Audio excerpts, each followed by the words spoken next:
नमस्ते दोस्तों। आज है 26 मार्च। मार्च तो लगभग निकल गया। अब अप्रैल, मई और जून 3 महीने बाकी है गर्मी के। तो इस मौसम में टेम्परेचर लगभग 40 प्लस चले जाता है, 42 43 भी हो जाता है। तो अर्थ में रहने वाले जितने भी प्लांट है, एनिमल है, ह्यूमन है, इनको 25 डिग्री का टेम्परेचर चाहिए। तो 25 डिग्री से 10 डिग्री ऊपर टेम्परेचर अपन हैंडल कर सकते हैं। इंसान भी 10 डिग्री ऊपर टेम्परेचर है 35 तक वो हैंडल कर सकता है। उसके बाद 25 से 10 डिग्री नीचे का टेम्परेचर है अपन मैनेज कर सकते हैं। मतलब 15 डिग्री तक का टेम्परेचर है हम मैनेज कर सकते हैं, उतना हम झेल सकते हैं। लेकिन जैसे ही 35 के ऊपर जाने लगता है तो हमको ठंडक के लिए कुछ ना कुछ व्यवस्था करनी पड़ती है। जैसे ही 15 के नीचे टेम्परेचर आता है तो भी हमको कुछ ना कुछ अरेंजमेंट करना पड़ता है। आज हम बात करने वाले हैं कि जो हमारा टेम्परेचर है 25 डिग्री के ऊपर चले जाता है, मतलब 35 डिग्री तक चले जाता है।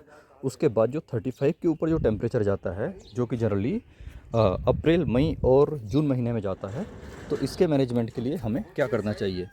तो दोस्तों, इसके लिए हमने यहाँ पे शेड नेट बना के रखा हुआ है। आइए हम देखते हैं कि किस किस तरीके से हम इस शेड नेट को लगा सकते हैं। दोस्तों, हम अभी अपने छत पे यहाँ पर देखते हैं कि छत में हम कैसे ग्रीन नेट को लगा सकते हैं। तो ग्रीन नेट लगाने के लिए हमने एक अलग मेथड यूज़ किया है। ये जो दीवार है इस पे हमने होल करके सीधे ही ये खंभा लगा दिया। आर पार होल करके यहाँ से बोल्ट डाला है हमने और ये टाइट कर दिया है। तो ये हमने लिया है 1.5 इंची का, मतलब 1.5 इंच है ये, और 10 किलो का 20 फीट रॉड आता है। तो ये जो पाइप है उसको हमने लगा के रखा है। इस साइड पे हमने 3 लगाया है और नॉर्मल वेट रहता है ग्रीन नेट का, तो हमने इस पे ज़्यादा मजबूती नहीं दिया है। ये सभी दीवार में होल होके, यहाँ से होल होके, मतलब इस साइड से रख के इसको होल करते हैं और उधर से बोल्ट टाइट के डाल कर इसको टाइट कर देते हैं। ये होने के बाद इस पे हमने टेम्परेरी काम पहले किया था बांस लगा के, पर इस बार इसमें डायरेक्ट हमने पाइप डाल दिया है, जिसका कॉस्ट उतना ज़्यादा नहीं गया। और उसके बाद एक चीज़ और था, यहाँ पे बंदर है, ग्रीन नेट को ख़राब करते हैं। बच्चे जैसे जंपिंग वाले झूले में कूदते हैं वैसे लोग कूदते हैं। बंदर के लिए हमने यहाँ पे सोलार फेंसिंग का गुटका लगा दिए हैं। सोलार फेंसिंग का गुटका है दोनों। सोलार फेंसिंग गुटका लगने के बाद उसमें तार लगा दिए हैं। इस पर कोई करंट सप्लाई नहीं है। बंदर को ये लगता है कि इसमें करंट सप्लाई है और अभी तक वो यहाँ पे आया नहीं है, इस छत में आता ही नहीं है वो। उसको ये लगता है कि यहाँ पे करंट सप्लाई है।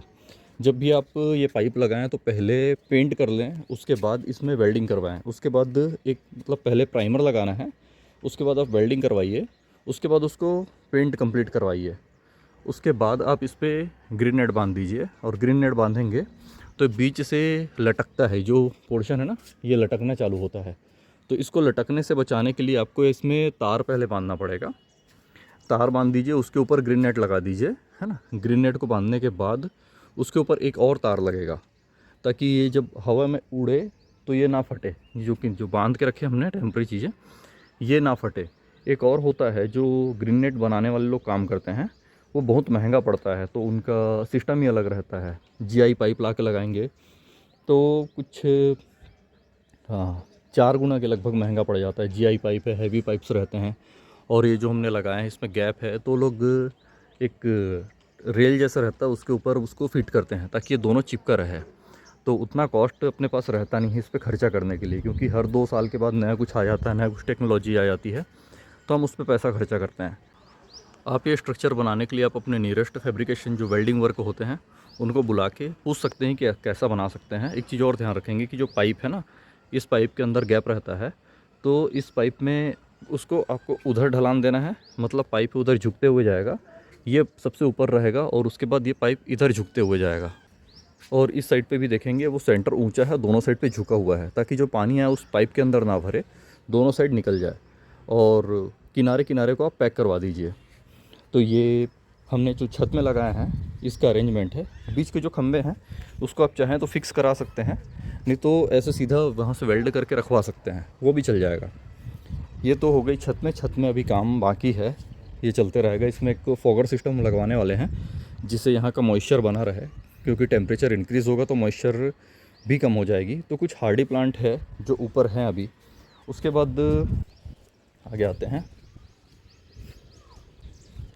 ये नीचे वाला हिस्सा है जिसमें उसी तरीके से हमने शेड नेट लगाया है। मैं भी आपको नीचे वाला भी हिस्सा आपको कुछ देर में दिखाता हूँ। तो उसमें हमने सारे ट्रॉपिकल रखे हैं। तो चलिए नीचे चलते हैं।